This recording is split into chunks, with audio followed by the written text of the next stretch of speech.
அமெரிக்க அதிபர் Donald Trump Washington DC நகரத்திலிருந்து வீடற்றவர்களை உடனடியாக வெளியேற்ற வேண்டும் என்று கோரிக்கை விடுத்துள்ளார். அவர்களுக்கு தலைநகரத்திலிருந்து வெகு தொலைவில் வசிப்பிடங்களை வழங்குவதாகவும் குற்றவாளிகளை சிறையில் அடைப்பதாகவும் அவர் உறுதியளித்துள்ளார். தனது ட்ரூத் சோஷியல் தளத்தில் இந்த அறிவிப்பை வெளியிட்ட அவர், பொது பாதுகாப்பு குறித்த செய்தியாளர் சந்திப்புக்கு முன்னதாக இந்த தகவலை தெரிவித்தார்.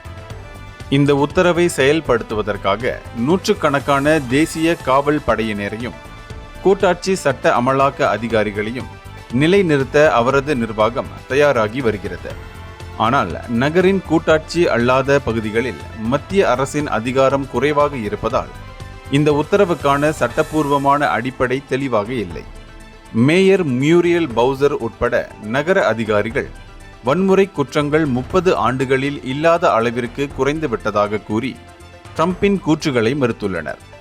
மேலும் அவரது இந்த கருத்துக்கள் தற்போதைய யதார்த்தத்திற்கு முரணானது என்றும் அவர்கள் வாதிடுகின்றனர். இந்தியர்களின் இதய குரல் மக்களோசை.